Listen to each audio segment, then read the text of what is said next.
Welcome to Integrity Inspire, your daily dose of inspiration and motivation, featuring the bright and talented members of the Integrity Marketing Group family. Now, here's your host, Integrity co-founder and CEO, Bryan W. Adams. Well, all right, everybody. Hey, thank you so much for joining us today on Integrity's Inspire podcast. Man, you know, the way we live today, I think we've all become accustomed to finding the things we want almost instantaneously. We keep moving faster. We go online to get answers, to get products, to find services we need, and we're even carrying our phones in our pocket everywhere we go. I mean, right now I'm on my cell phone. Most of us we have an office phone, but a lot of times we're on our cell phone. Is part of that process, and if you need something, you get it right away, right? And success is one of the things we realize is that success is one of those things that doesn't come instantaneously. It's not one of those things you can just call up on your phone or Google or get on Amazon and say, I want to be successful. It takes a lot of hard work.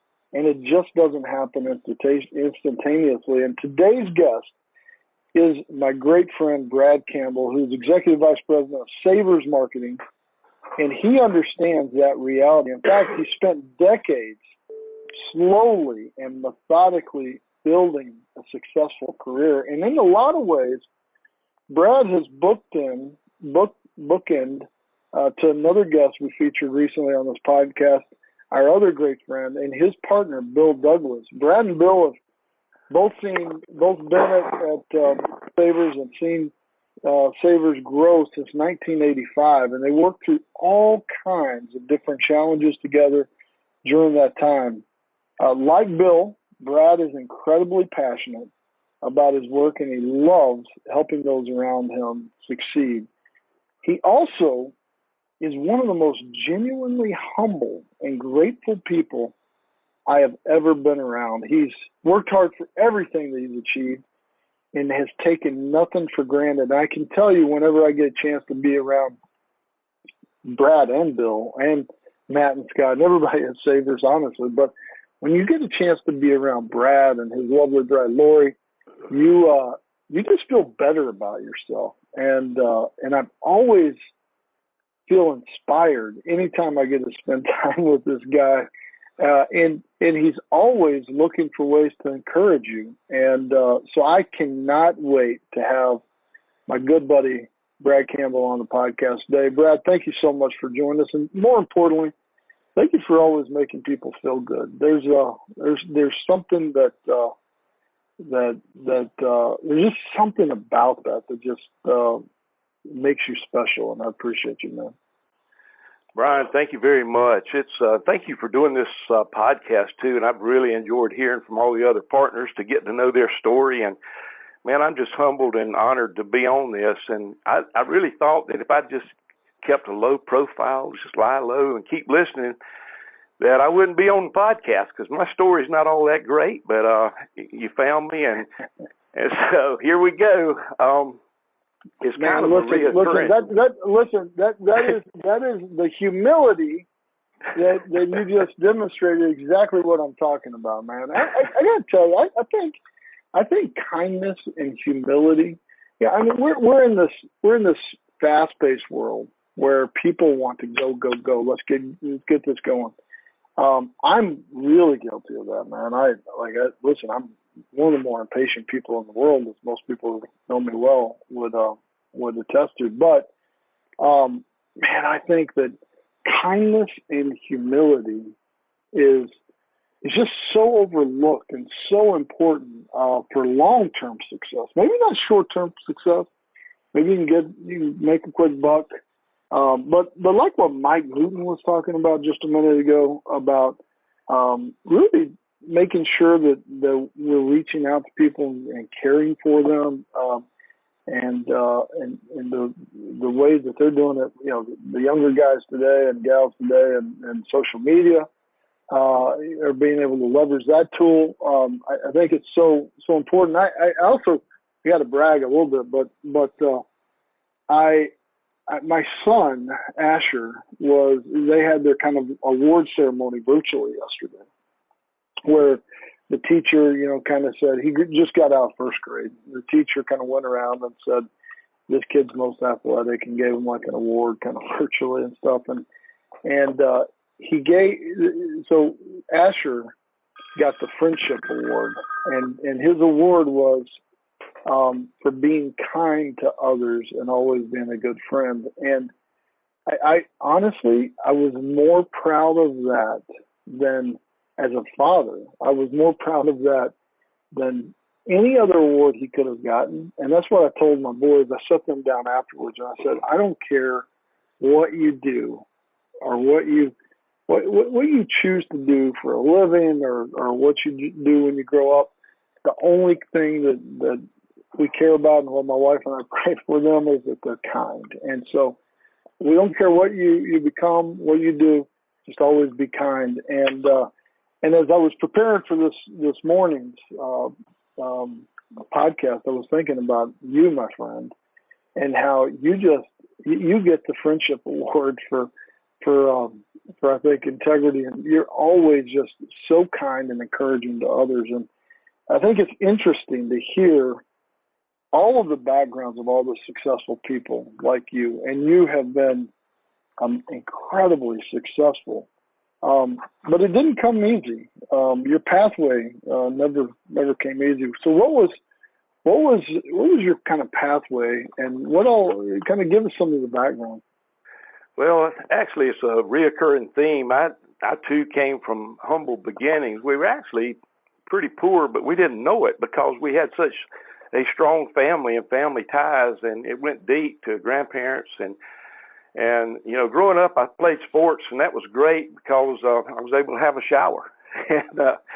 and fortunately, mother and dad built a little ranch-style house, and that was great. Had my own room, and man, I'm so fortunate. I've been blessed so much my whole life, and I've been blessed with a great family. And now I still have my mom. She's 89 years old and still driving, and trying to sit on her during all this stuff going on. And a great daughter, graduated from Clemson with a psychology degree, so she's my friend and counselor. And have my wife and I, Lori, we have 3 great, fantastic grandchildren. And Bryan, I love hearing you talk about your boys. And Campbell, she's 11 and going on 15. She is just a gorgeous girl. And Caleb, grandson, he is such a tough little guy. He's great. And then Brody, he's 6 and he blesses everybody.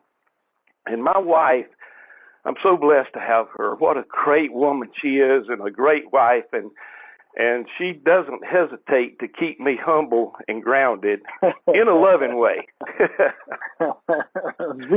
Speak the truth in love, Dr. J. She can do it. She would tell you that as well. But hey, so I want to come back to that. So you said something that was interesting. So you love playing sports because it gave you a chance to take a shower. Did you guys not have a shower in your house? No, we had a little four-room house, and my sister and I in bunk beds shared a room, but fortunately enough, we were blessed to be able to. Mother and Dad build a house when I started high school, and that was great. And but it was, we were poor, but just didn't really know it. We had a lot of love. Wow, that's amazing. You don't think about people not being able to be able to just take a shower, something that we all just take for granted today. I love that you talked about your family, and really I love just the way that you even talked about them. You said Campbell, you said Caleb, and then Brody, and just talked about your whole family. Family means so much. I mean, it's one of our core values. It's really why we do what we do. And when you think about it, this business is all about supporting and protecting families for the clients and customers that we serve, and also our own. I mean, all the families that we personally have. And I think there's no more noble of a business to be in than what we're doing about protecting families. And you know that as well as anyone else after all these years. But I also know it took you a little while to find the insurance business, right? Tell us a little bit more about how you found the insurance business. Well, I really never wanted to be in the insurance business. I know I probably shouldn't say that, but when I graduated from college, that's okay. That's okay. I don't know a lot of people that grew up saying, "I can't wait to be an insurance salesman." So don't feel bad about that. I think we're all in that kind of line of thinking. Well, my first experience with it wasn't that good, but the Lord just opened doors for me as He closed doors. But when I graduated from college, I got married, didn't have a job, so I went back to the what I had helped pay for my college education, and that was working for a small fencing company. And so here I was with a college degree working for a fence company, and I was digging the holes and mixing up the mud, as we call it, the concrete. And funny, they call me professor, but that is a seasonal business, and so it ran out in the fall, and I found a job with Liberty Life Insurance Company, and I was running a debit, and it was I really had no training, and basically got it on my own. My staff manager, we didn't get along too well because he wanted me to cheat and, add $1 a premium on so I could give them a little accident policy. And that's immoral and against the law. And I didn't do it. So after 6 months, he was going to try to fire me. And some of my buddies that was in the business with us, they knew it too. And he called a meeting with the branch manager. And so it kind of backfired on him because at the time I was number 4 out of 19 agents. And, my point was if I'd had any training, what could I have done? And I had already applied right out of college with this bank. I thought banking business may be for me. And so it was funny. After they tried to fire me on Friday, the next week the bank called me and I turned them a notice. So went to work with the bank, told them that I had an insurance license, but they didn't have to keep it. And so I was in the mortgage department and ended up writing more mortgage protection than just anybody else. So I still was in the insurance business. Then after a while, they transferred me to this is a small bank over the savings department, and it included IRAs, KIOs, SEPs, all that. And then, so I could never I thought now I'm not in the insurance business anymore. And then the president called me up to his office, and he said, we need to start. This is kind of reminds me of what Bill said. The president said he wanted me to get the bank selling annuities. And I said, sure, we can do it. And I didn't even know what an annuity was or even how to spell it. So, but I got us going with it, and so that's. The insurance found me again, and here again, the Lord had a plan for me through my whole career in my life, and He wanted me to be in the insurance business. So I'm so thankful that I am, and I got to stop and say this too, Bryan.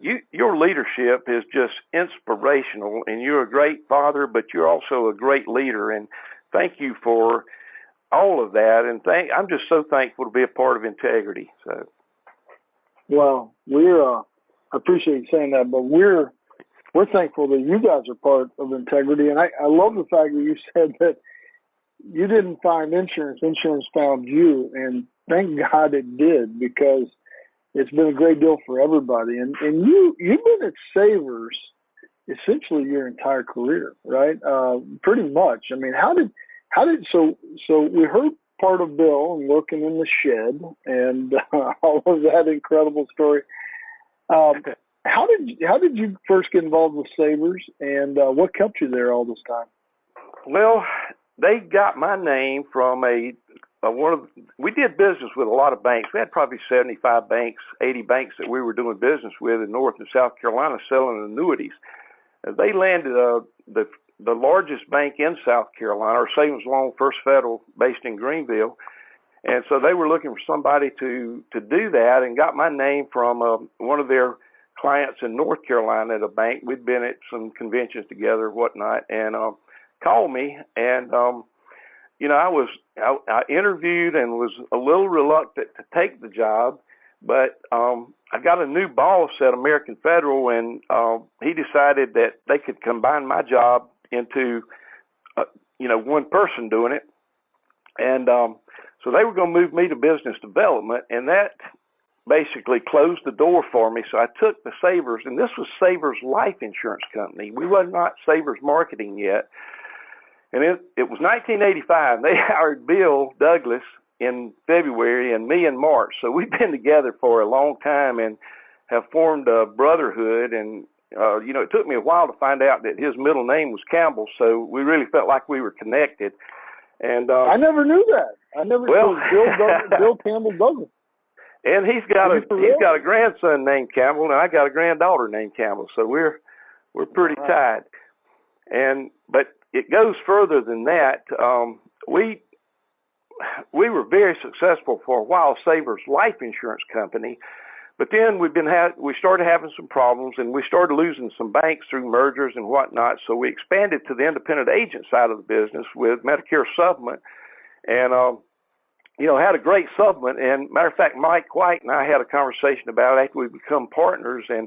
But anyway, we were losing money, and we got bought by Standard Management Corporation out of Indianapolis, and that happened in '98. And we actually made an offer back to Standard Management in 2003, and that included Jerry Francis. Jerry was our leader to go forward with the negotiations. He was doing all the hard negotiating, and with Bill and I, we'd have meetings and then go forward. So there were four of us that made an offer and bought Savers Marketing back in 2003, and it was Jerry, Debbie Berg, and me and Bill. And then from there, Jerry decided that he was ready to slow down a little bit. He's still with us, and thankful for that. And we hired Matthew Francis, Jerry's son, to come on board and give him time to really get things going. And he really ramrodded the ACA business for us. And man, what a great hire he was. And then he eventually bought Jerry's share out, and then Debbie Berg decided she wanted to get out, and Scott Francis, Matt's brother and Jerry's son, was tired of New York City and traveling, and he decided he wanted a part of us, and he bought Debbie's share out. And I got to tell you that, gosh, without Matt and Scott, there's no way we would have been as successful as we are today. And I kind of teased them a little bit, though. I said, Matt was the best hire that we ever had until we hired Scott. They're amazing. Jerry, first of all, Jerry is an amazing person. Absolutely. It kind of goes to what I was just talking about what I want Asher to grow up to be like. I don't care what he is, or Shiloh, my other son. It's just I want them to be good people, right? Kind people. And Jerry and his wife have just raised two amazing boys with Matt and Scott, and just great leaders. We need to get them on this podcast one day. Absolutely, for sure. We need to get both of those guys on, because they are such great people, and you guys have been kind of living a partnership for a long time with all the different partners that you just mentioned. So partnership is so important. It's one of our core values. It's one of the most important things. It's one of the reasons we make every employee a shareholder, and we've just committed to just doing this the right way. And the stronger your team is, the better you can perform, especially when times get a little tough. And that's why partnership is one of, like I said, Integrity's core values, and we're so much better working together than we are on our own. I know you would agree with that. Absolutely, I do, and I am so grateful and blessed to be a part of Integrity, and I just couldn't imagine such a great opportunity. And just like I said earlier, I didn't plan this course of my career, but the Lord had his hand in it, and I am so blessed to be a part of this. And going through mergers before, I really wasn't thrilled about the idea when it was first presented to me, but gosh, Bryan, the first time I met you, I mean, within 2 minutes, and Eric Peterson was there, and within 2 minutes, I was sold. You had me sold. And then, you know, the other partners that's involved with this, I just want to say this too, a shout out to Allentown and John Bettis and Todd Fincher. You guys inspired me. And, you know, I told my wife about it, and you guys, it's because of you, we're doing things to help people in our community, from businesses to first responders to churches to individuals. And that's because of you guys. You just don't realize what an impact that you had on me, and that got me off my tail and out doing something I needed to do. And I'm just so excited about all the partners we have. I mean, I've developed some great relationships with some of our partners, like Maggie Fleming. She sent me an Ohio State shirt. I sent her a Clemson shirt before we played, and stuff like that. I mean, it's just great. AC sending me out 8 chickens on his Traeger grill. And, I mean, it's just Mike White. I mean, it just goes on and on. What I wish I was in my 40s, because this is so exciting to be a part of something like this and what we're building together. And, man, I just wish I wasn't so old. But I'm going strong right now, so. You're not old at all. I love the fact you brought up Clemson, man. I have started, like, I'm a fan, like, I went to Texas Tech, so I'm gonna always be a Texas Tech fan. But you've gotten me even more excited about Clemson, and I love humble leaders and what you're talking about here. And you know, I had the chance to meet Dabo Sweeney in New York a couple of years ago. Tom Sheets and Mike Wingate and I were at a pizza place, John's Pizzeria right there on Times Square, and we're standing there, and all of a sudden, Dabo Sweeney walks by, and he's always been somebody I just admired just because of his humility in his faith. And I just said, "Hey, Coach Sweeney, I just want to tell you I'm praying for you." And I don't know why I said that. Honestly, like, it was just like, "Hey, I just want to tell you I'm praying for you." And he's just one of those guys, whenever he gets up, or Trevor Lawrence or some of those guys get up, I just sit there and go, man, I just love their conviction. And it was interesting. You would think, seeing a big celebrity like that, he'd go, "Yeah, thanks," and just walk out as fast as he could. And he stopped, and he walked over and shook my hand and started asking me about me. And he said, "Is this your wife?" And started talking to Robin. It started talking to her about, she used to be a second grade school teacher, and he was just such a humble person, and just such a good person. We talked there for quite a while, honestly, for several minutes. And I remember, like, the guys I was at the bar with there were like, "How did you, like, start talking to him?" I was like, "I just told him, hey, man, I'm praying for you. I hope good luck to you," or whatever. And he just started talking to me. And that's what, man, I think of you as well like that, Brad. I love how humble and grateful you are, just that zeal for life, that zest for life, and that you personally have. And even after building a remarkably successful career, and you're still learning from others, and just like others, you're learning from them, but you're also helping teach them the ways to continue to grow. And so, just like your buddy Dabo Sweeney and Clemson football, which, man, they've got a chance to do something special this year, as always. We just appreciate your humility and your service, and just your kindness, my friend. Really appreciate that. Well, thank you, Bryan. I appreciate you. Appreciate everybody. And I buy 6 tickets a year, so I've made the offer I made it to Hunter White, and Bryan, I've made it to you. So if anybody wants to come to Tiger Town, please let me know, because we'd love to have you here. And a couple of things. I just can't thank everybody enough for the friendship and the camaraderie that we have. And I will say this, and Dabo is an inspiration. And but a couple of things I saw the other day, and I've shared this with some of you already, but there was a scientist that correlated numbers to the alphabet.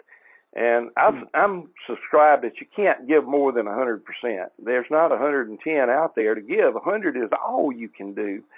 But all of us have hard work. We have an ethic of hard work. And so you put the numbers to the words, to the alphabet, and hard work, I find this very interesting. Hard work adds up to be 98%. And then knowledge, that adds up to be 96%.